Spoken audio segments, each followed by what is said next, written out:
So, sikat na sikat ang couple or ex-couple na to sa social media ngayon dahil, well, the typical reason or trip na trip ng mga Pilipino,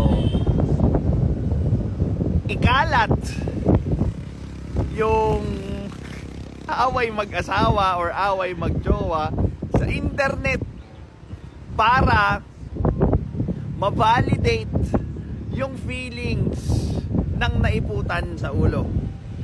Marami nang nag-stem na topic dito. Kesyo, kung gagawin din ba nila yung magpa-last hug o last ayut, ganon. So, I'd like to stick with the topic of infidelity. Doon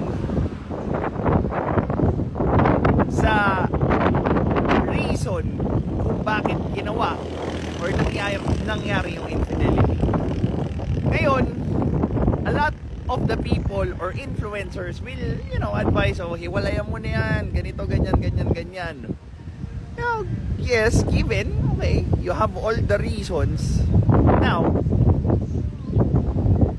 ano yung natutunan mo doon sa infidelity na yun? Paano mo iiwasan? Paano hindi na maulit?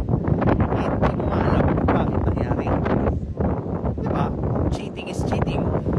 O diba? Hindi mo madala kung anumang learnings yung natutunan mo doon sa previous relationship mo na iniwanan mo dahil nga nag-cheat yung partner mo, papunta doon sa bagong posibleng maging relationship mo para hindi nyo napagdaanan ulit.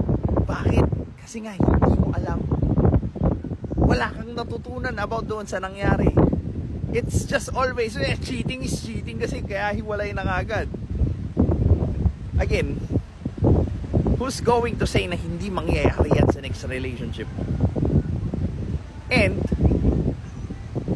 kung mag-i-stay ka lang parati dun sa is cheating kasi, then anong magagawa mo?